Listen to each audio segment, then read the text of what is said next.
7 years after our divorce, Rachel and I met again in a psychiatric hospital. I was an undercover cop pretending to be a patient. She was a rising star in the business world, diagnosed with an explosive temper. 7 years, and this is what you've become? Paul, I told you. One day, you'd regret using me and throwing me away. Regret it now, don't you? You psycho. Then, when no one was looking, she leaned in and secretly kissed me. It's okay. You're sick, but I still love you. I was squatting under a tree in my blue, striped uniform from the Blackwood Creek Psychiatric Center, counting ants, when I heard a voice that was both familiar and strange. Paul Grant? Who is it? I turned around to look. There were several people in front of me, led by a woman in a pair of exquisite high heels and a tailored suit dress. My eyes slowly traveled upward.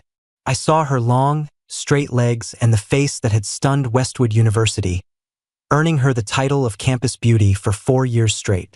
Oh, her eyes were even more captivating and sharp now, her aura more profound and reserved. Her name was Rachel. She had shot to fame last year in Metro City's business world after acquiring 5 major corporations in one fell swoop. She was also my ex-wife, whom I hadn't seen in 7 years. I frowned and asked her seriously, "Excuse me, ma'am, do you have any manners?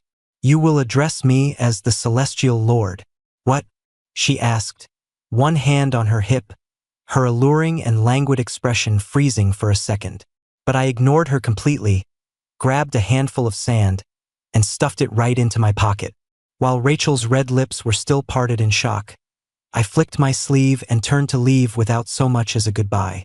"Candy is yummy. Taking the candy home. Paul." Rachel finally snapped out of it and chased after me. Just as she reached out to grab me, I whipped my hand out of my pocket, spun around, and threw a faceful of white sand at her. Sand scattering spell. Abracadabra, alakazam. Reveal, reveal, reveal your true form. Rachel stood there, covered in dust, utterly dumbfounded and staring at me in complete shock. Finally, her eyes noticed my patient uniform. "You? Ms. Vance, are you all right?" The people behind her hurried over. A doctor in a white coat quickly stepped between us, explaining apologetically and anxiously, "Ms. Vance, I'm so sorry. This patient, He leaned in to whisper in her ear. His voice was too low for me to hear. So, while they were busy whispering, I took my chance and ran for it. "Can't catch me. Can't catch me. Master, save me. The demon from the next mountain is attacking again because I don't know the secret password." I ran back to my room, went into the bathroom, and shut the door. Using the small metal shovel I used for digging in the sand, I tapped on the toilet's water tank. Entering password. "Master, you are in seclusion. Please respond." I waited for the reply from the other side. I began my report.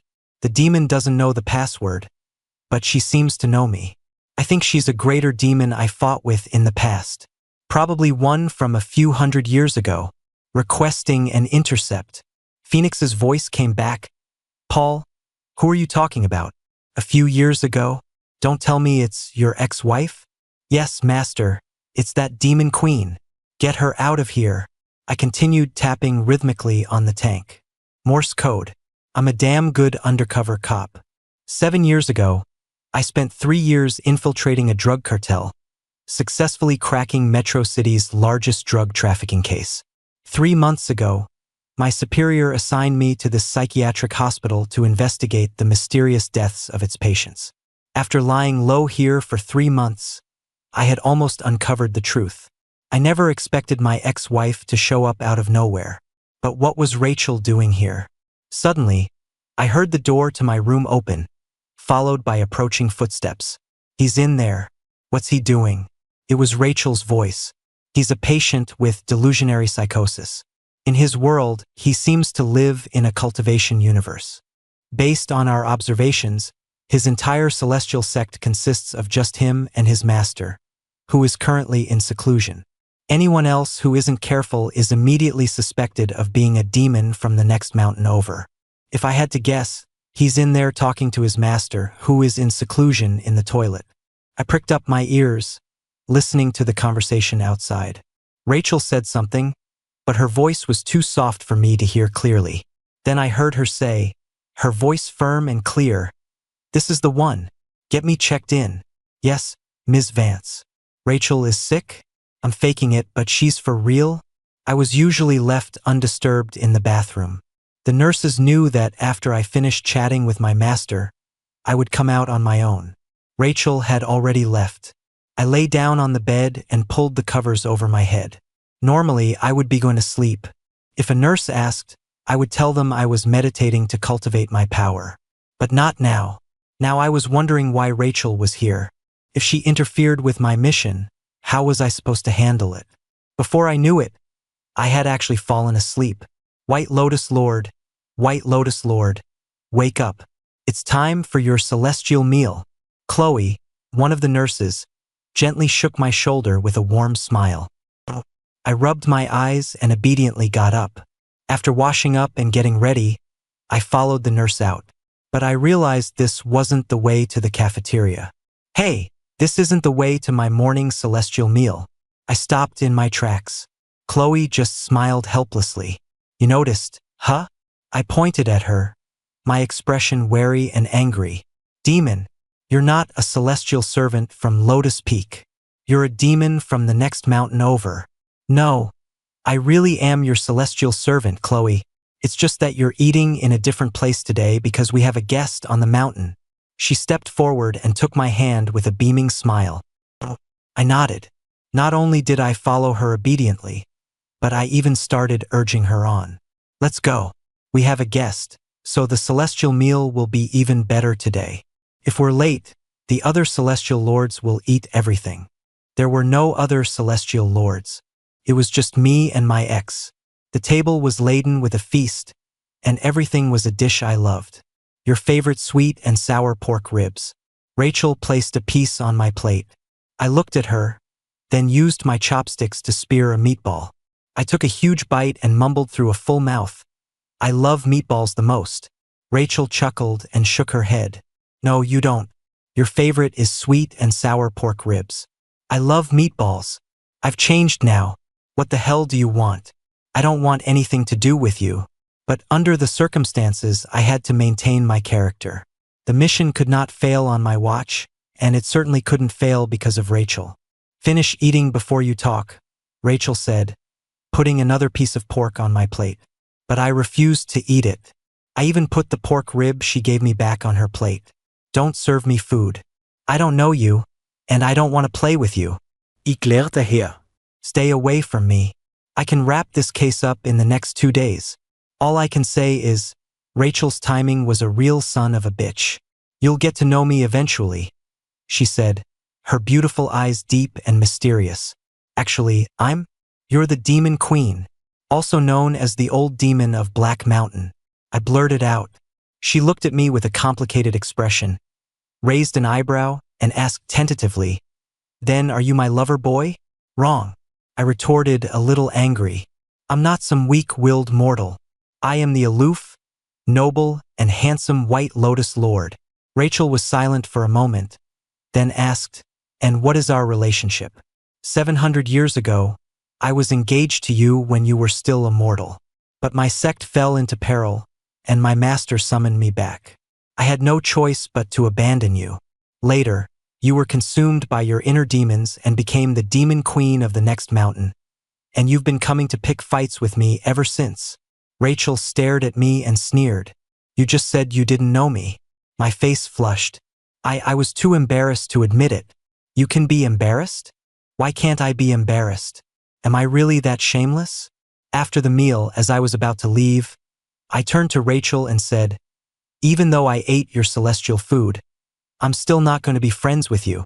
After that, she probably wouldn't bother me again. After all, she had a new love in her life. Faced with an ex-husband who had hurt her deeply and was now clearly off his rocker, any normal person would keep their distance. That afternoon, I was playing with sand and ants under the banyan tree. It was the most deserted spot. I liked squatting there, counting ants and muttering nonsense, which was actually me reporting progress to my partner. But I sensed someone approaching and whipped my head around, on high alert.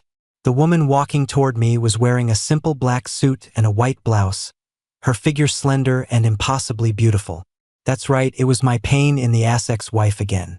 I snorted and turned my head away, refusing to look at her. "Paul," she called out from behind me. I kept my back to her, pretending I hadn't heard. She walked over and squatted down beside me, looking at me and tentatively calling, "White Lotus Lord." I'll give her this, my ex was really committed to playing along. Over my comms, Phoenix kept asking, "Paul, why'd you go quiet? Demon Queen, why are you here again?" Phoenix got the message and immediately signed off. Rachel chuckled softly, turning to lean her back against the banyan tree, facing me directly. "Move it. You're squashing my spirit beast." The anthill. Rachel glanced down and finally lifted her precious foot. Determined to ignore her, I picked up a small stick and started poking at the ants.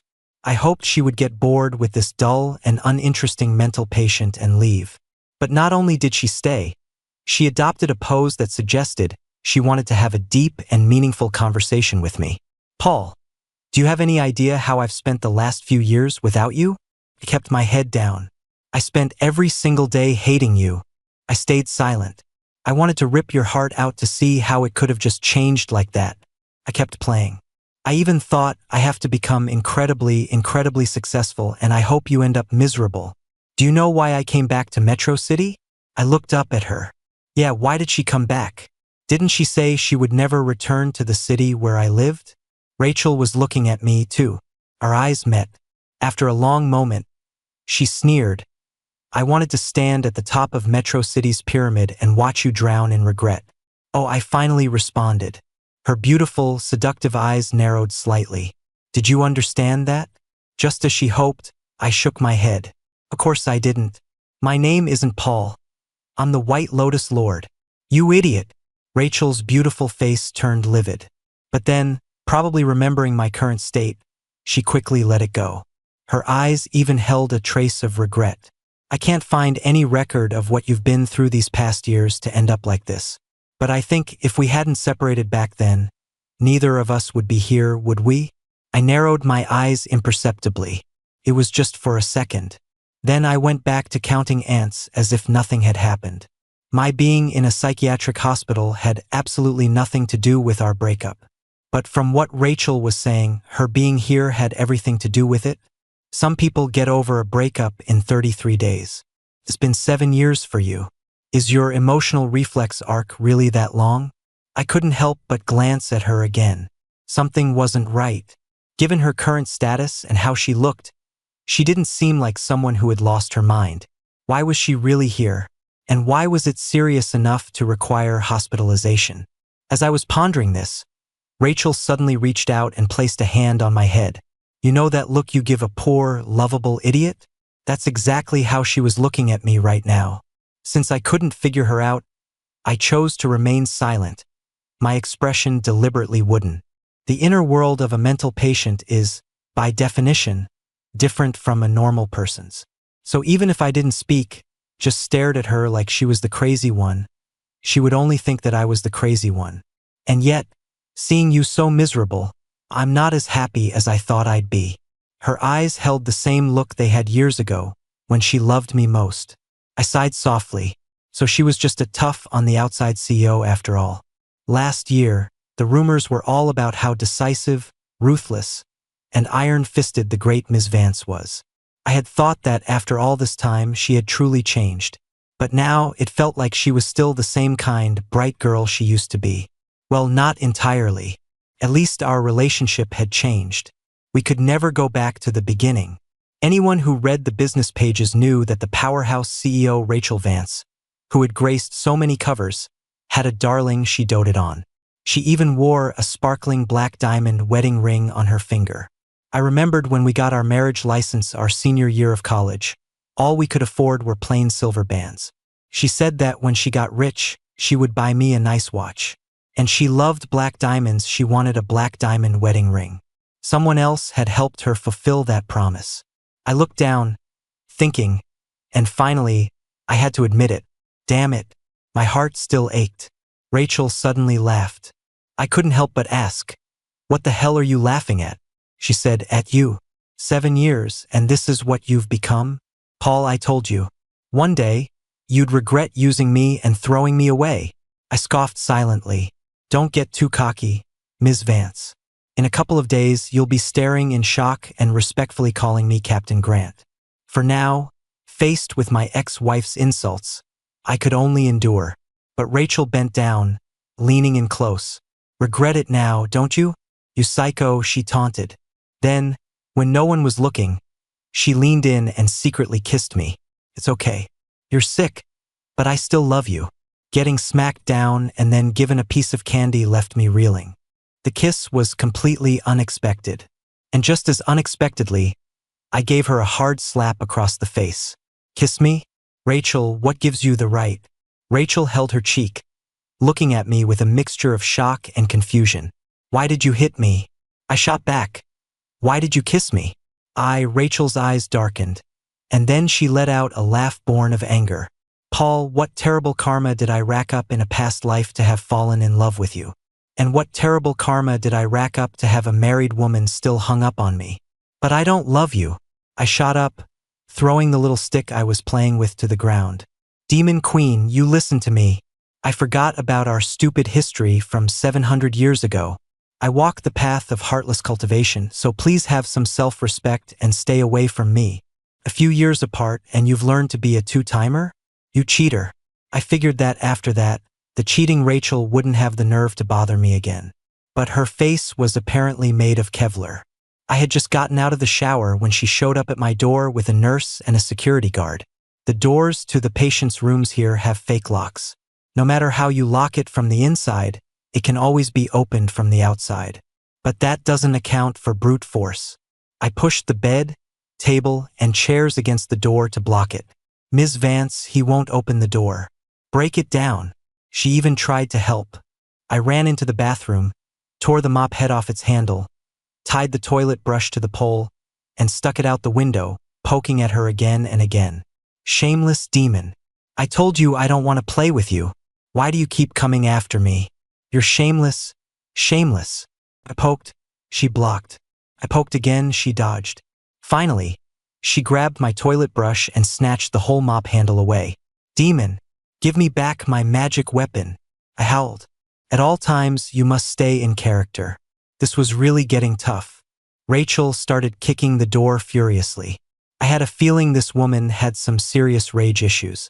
With their superior numbers, they kicked my door in. Right before they broke through, I had already rushed into the bathroom and left a message for Phoenix. Master, the Demon Queen has gone crazy. I can't hold her off. You have to come out of seclusion and save your disciple. Rachel dragged me out of the bathroom by force. Pack up his things. Yes, Ms. Vance. Rachel dragged me away like a sack of potatoes. I angrily wrenched my hand free. This is insane. She was actually taking me to her room. The shameless cheater. Don't ask if her harassing me like this would disturb the other patients. It wouldn't. The other rooms at Blackwood Creek held 4 to 6 people. I, however, had a small private room. And why not? My fiancé was rich. My fiancé was Phoenix. On the surface, he was the young master of a corporation. In reality, he was a police officer and my trusted partner. 3 years ago, we completed a major mission, but I was injured and spent over a year recovering. Afterward, Phoenix and I transferred from the narcotics unit to the major crimes investigation unit. The difference between the investigation unit and the regular major crimes unit is that we never give interviews, never make the news, and are never in the public eye. The cases we investigate are handed over to the regular unit to handle, while we remain unsung heroes. Though our identities aren't as top secret as a deep cover agent's, we are still afforded a certain level of protection. So, even if Rachel knew some things about my past, there was no way she could know the real reason I was here. So what was this behavior of hers? Taking advantage of my illness to lure me down the path of a scumbag and a cheater with her? What she was doing was a betrayal to me, to our past, and most of all, to her current husband. She brought me to a room that looked more like a luxury suite and threw me onto a massive, 10-foot wide bed. Agile as ever, I did a kip up and stared at her warily. Rachel walked over, locked the door, and drew the curtains. She started walking toward me, shrugging off her suit jacket as she came. I politely cursed her entire family tree. I took a deep breath, ready to kick her into next week if she dared to touch me. She took off her jacket, revealing a silk blouse underneath. I stared at her shapely, curvaceous figure and, to my shame, swallowed hard. But Rachel just walked to the closet and took out a pair of pajamas. "I'm going to take a shower," she said, turning to look at me, her eyes dark and warning. "If you dare run, I'll make you regret it." I sneered.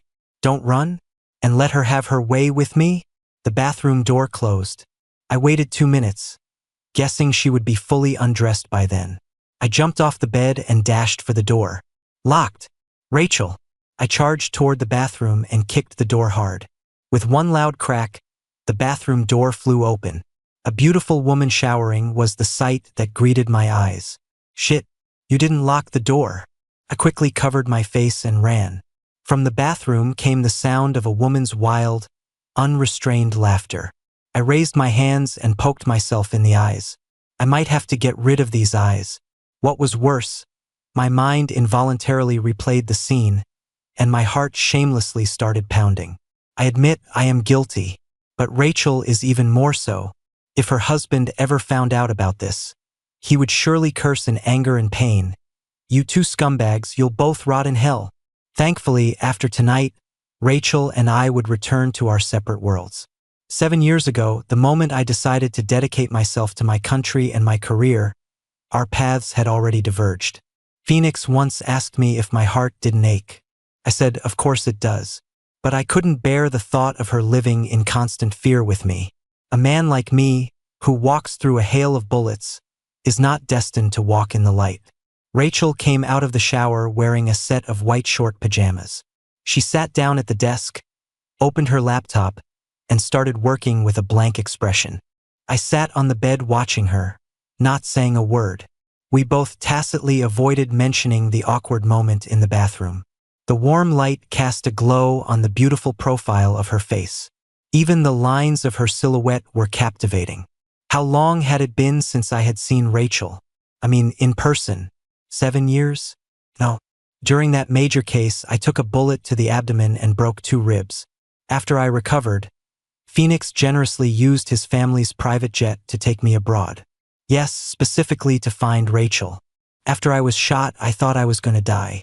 I told Phoenix that if I could just see Rachel one more time before I died, I would be at peace. I missed her. I missed her so much. Phoenix found out that Rachel would be attending a gala. He used his father's connections to get us in. Rachel's date was young, handsome, elegant, and gentlemanly. They mingled effortlessly among the elite. His arm was linked with her right, and on the ring finger of her left hand, the one he held, was the black diamond ring she had always wanted. Amidst the clinking glasses, the handsome man and beautiful woman looked so perfect together. After a long while, Rachel finally closed her laptop. She looked up at me. I averted my gaze. But I asked, "Demon Queen, why did you come to our Lotus Peak sect?" She stared at me, her eyes dark. "Because of you." I raised an eyebrow. What did that mean? We hadn't been in contact for 7 years. "You want to know?" I nodded like a chick pecking at grain. "I'm not telling you, jerk." Rachel stood up and walked toward me. Back up. Back up. This is my territory." I pointed to the floor. "You sleep on the floor." Rachel stared at me for a long moment, then said suggestively, "I'll tell you in a little while." She made a phone call. Soon the door opened. A sharp, capable woman entered with 2 bodyguards carrying a foldable single bed. The woman gave me a complicated look, then turned to Rachel. "Ms. Vance, you focus on your treatment. I'll handle everything at the company for now." Treatment? What illness did Rachel have? Soon, the room was empty again, just me and Rachel. She did have a heart, after all. I got the big bed. She took the single. I didn't press her about her illness. Someone else's wife was none of my business. I pulled the covers over my head, closed my eyes, and went to sleep. I've always been a light sleeper who falls asleep easily. But even so, just before I drifted off, I heard Rachel snort, "Paul, do you even have a heart?" And because I'm a light sleeper, in the middle of the night, I felt someone kissing me. At that moment, waking up was a bad idea, but not waking up was even worse. I pretended to talk in my sleep, rolled over, and pulled the covers up even tighter. And in my mind, I cursed Rachel 18 times over. I'm already a mental patient, and you're still bullying me like this? Rachel, you have no heart. The next morning, there was a knock on the door. Ms. Vance, open up. Last night, after Rachel's people came, the door was locked for real. Rachel had slept with the key in her pocket. I had a feeling she was genuinely afraid I'd run away. Rachel got up. I threw off the covers and got up too, because I knew it had to be Phoenix. Sure enough, when Rachel opened the door, the hospital director smiled and introduced him to her. Ms. Vance, this is Phoenix. Mr. Phoenix is Mr. Grant's fiancé. I stood behind Rachel, watching her. Her hand, gripping the doorknob, suddenly tightened, the veins on the back of her hand popping out. Ms. Vance, hello. Phoenix extended his hand toward Rachel in a friendly gesture. Rachel slammed the door shut. Fiancé? Rachel's eyes were dark, the corners burning red as she stared at me. What could I do but stay silent? Even though I desperately wanted to ask her, you're married, so what do you care about my fiancé? What business was it of hers? But I didn't. Our paths had diverged. Why add more wounds? Besides, Phoenix would handle it. Sure enough, Phoenix knocked on the door. Ms. Vance, I don't know what issues you have with my fiancé, but please let him go. We can resolve this privately, okay? Rachel didn't move. In the end, I went to open the door. Rachel didn't stop me, just watched with cold eyes. Master, you're finally here to save me. I opened the door and immediately ran into Phoenix's arms. The moment my body touched his, my hand shot into his inner jacket pocket and slipped the USB drive inside. Good disciple, don't be afraid. I'll have a talk with the Demon Queen, Phoenix said, patting my shoulder and gently pushing me away. No talking. Let's just go. Let's go back to Lotus Peak. I started dragging Phoenix away. I did my best to ignore the stare burning into my back, until I heard a loud crash and the director scream, Ms. Vance. I spun around and rushed back into the room. Rachel had flipped a table, smashed a computer, and was punching the wall over and over, her hands covered in blood. Phoenix rushed forward, helping the director restrain the frantic, self-harming Rachel. I pretended to be terrified by her outburst. Phoenix told the director he needed to stay with me for a bit. He sent his driver back. The USB drive was passed to our teammate who was acting as the driver. Faster than expected, Captain Miller arrived with his team in less than 3 hours to wrap things up. This time, I went to find Rachel myself. Rachel had an intermittent explosive disorder. By now, her injured hands had been treated. She was sitting in a swivel chair. When she looked up and saw me enter the room, a half-smile played on her breathtakingly beautiful face, a look that was both roguish and stunning, like a sophisticated villain. Well, if it isn't Captain Grant, to what do I owe the pleasure? Phoenix told me he had just received news before coming to see me. My cover had been blown yesterday, although I still didn't know how Rachel had found out my identity. Her guarding me so closely last night was likely to protect me. According to procedure, I should question Rachel. But first, she hadn't interfered with the mission. Second, she was an unrelated civilian. And third, she had shown no sign of knowing the internal details of the case. I didn't want her to have any involvement with Captain Grant. So I refused Phoenix's suggestion. Before I came, I thought I had a lot to say to Rachel. But now I felt like I had nothing. What was there to say? The reason I didn't go abroad with her 7 years ago and asked for a divorce? Or that I didn't tell her I was faking my insanity at the hospital? The former was unnecessary. The latter she already knew. Thank you, I said, staring at her hands, which were bandaged up like boxing gloves. After a moment's hesitation, I offered some comfort. It's not a major illness. With proper treatment, you'll get better. Goodbye, Ms. Vance. Rachel let out a loud laugh, laced with mockery and a choked-up, questioning tone that followed me from behind. Paul, tell me, am I a huge joke? I knew she was referring to her confession yesterday afternoon, before she knew I was faking, and to the kiss. I paused for a moment but didn't turn back. Probably. She had a husband. Whether she truly still loved me or not, she shouldn't be saying it out loud. Those words hurt her, and they hurt me. The case at Blackwood Creek was closed within 24 hours. On the surface, it was a psychiatric hospital. In reality, it was a front for selecting suitable patients for live organ harvesting and trafficking. The criteria for these patients were primarily having vulnerable family members or families who were neglectful and would allow the hospital to cremate the bodies directly after death. The source of the organ trade would require a separate investigation. My superiors decided to let me and Phoenix take a break while others followed up on the case. I took 3 days off. As I was enjoying the perfect summer pairing of ice-cold watermelon and air conditioning, I received a call from an unknown number. "Captain Grant, this is Lucy, Ms. Vance's executive assistant. How did you get my number?" Lucy said Phoenix had given it to Rachel. That bastard Phoenix, what was he thinking? "What do you want?" "I'd like to see you." "Not interested."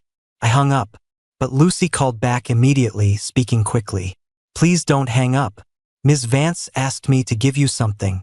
Please give me a chance, at least look at it so I can report back to her. Please." I hesitated for a moment, then agreed. I sent Lucy the address of a coffee shop near my apartment complex.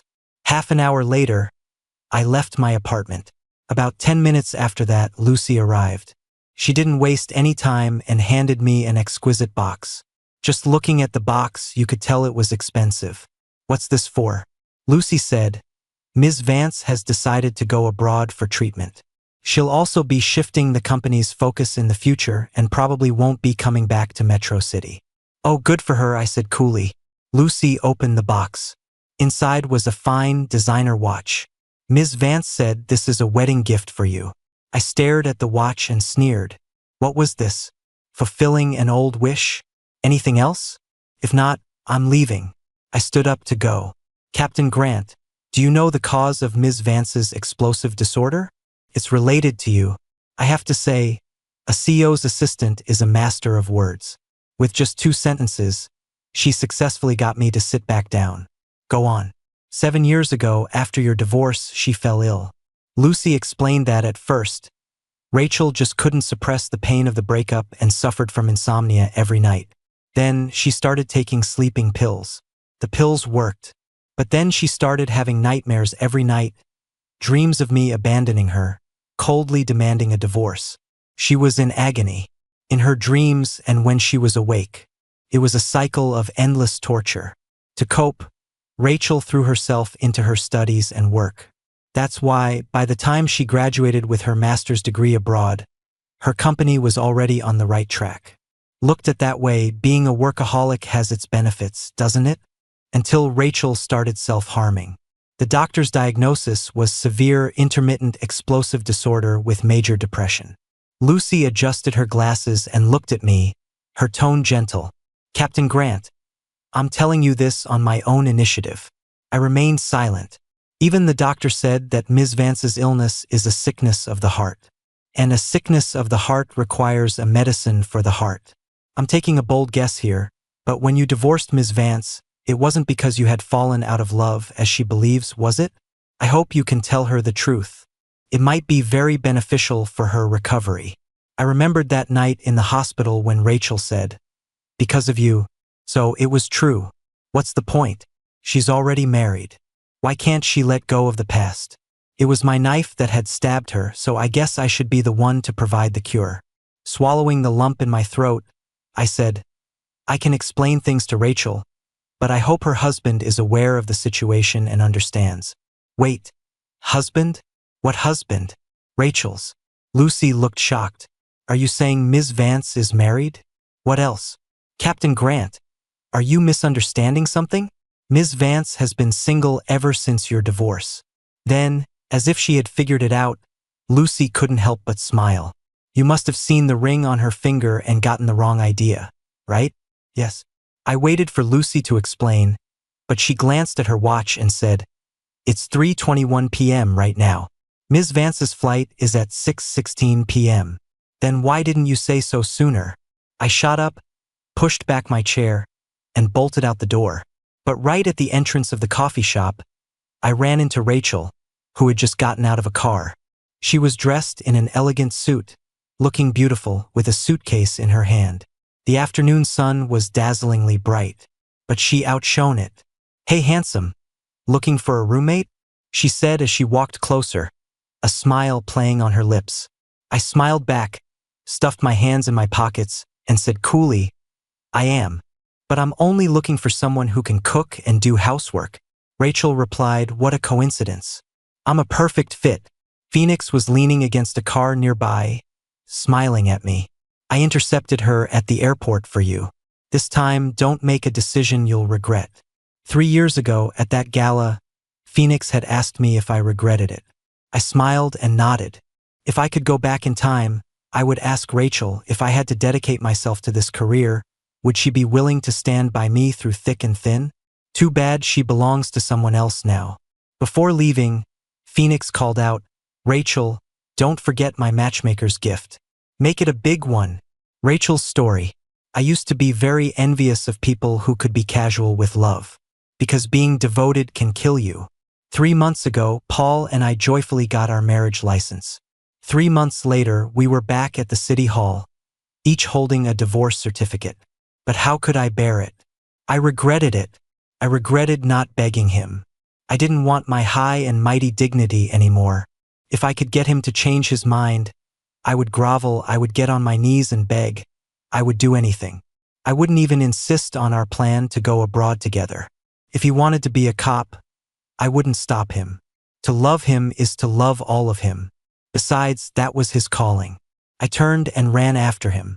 But just as I was about to call out his name, a woman came around the corner and asked him, "Got the divorce certificate? Let's go. Time to start a new life."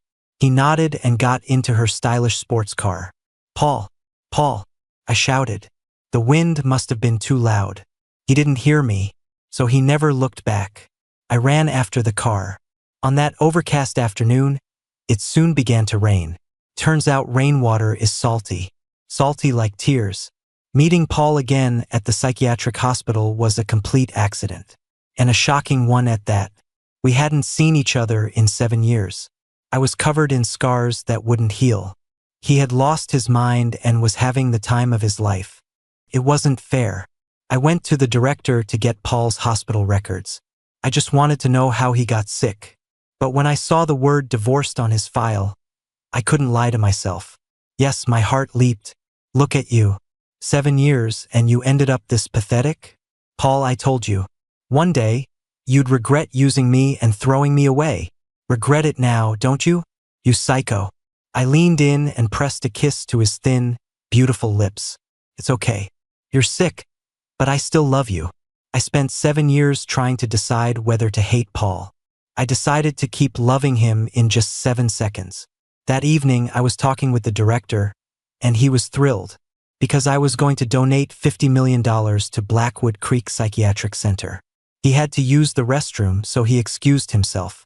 Soon, his phone, which he'd left on the table, lit up. It was a text message. It flashed on the screen right next to me. The moment the screen lit up, I glanced over and saw a familiar name. I froze, then looked closer. Paul Grant is an undercover cop. Find a way to get rid of him. When the director came back, he saw me on the balcony on the phone. That night, I locked Paul in my room. I couldn't say anything. I was afraid of compromising his operation and his mission. But that night, Lucy and 30 bodyguards stood watch outside Blackwood Creek all night long. I thought that afterward, I would get the romantic version of the truth that 7 years ago, Paul had only left me because he had no choice. But I didn't. The decorated Captain Grant, his eyes distant, was polite and detached. Thank you. It's not a major illness. With proper treatment, you'll get better. Goodbye, Ms. Vance. See? There's no such thing as fair in love. That's why he can stab me in the heart, again and again. Paul, tell me, am I a huge joke? He said, probably. I left. Otherwise, I would have died in that city. But when I got to the airport, Phoenix was there to stop me. I couldn't be bothered with him. This bastard who stole the man from my heart. Paul has only ever loved one person from beginning to end. Rachel, you dare to tell a lie like that? If you're lying to me, I hope you get struck by lightning, drop dead in a ditch, and your sons are born without buttholes. 3 years ago, in Paris, you attended a gala with a handsome blonde guy. He was wearing a fancy watch, and you were wearing a black diamond ring on your finger. He thought you were married. That night was the first time I ever saw his eyes get red. He was heartbroken. Shut up. You're talking nonsense. My Paul is the aloof, noble, and handsome White Lotus Lord. Ha! What a White Lotus Lord. His acting is incredible. Epilogue. My 7 years with Rachel were unforgettable, but they were also soaked in blood and pain. I had truly been through fire and brimstone. I had riddled her heart with 1,000 holes. It should have been me apologizing to her, but she comforted me, saying it was just time's trial for our love. True love is never giving up, no matter how much it hurts. I hadn't, and she even more so, but she was still so insecure. The day after we got back together, we went to City Hall and remarried. I figured a CEO was used to living in a big villa and shouldn't be cooped up in my small 2-bedroom apartment.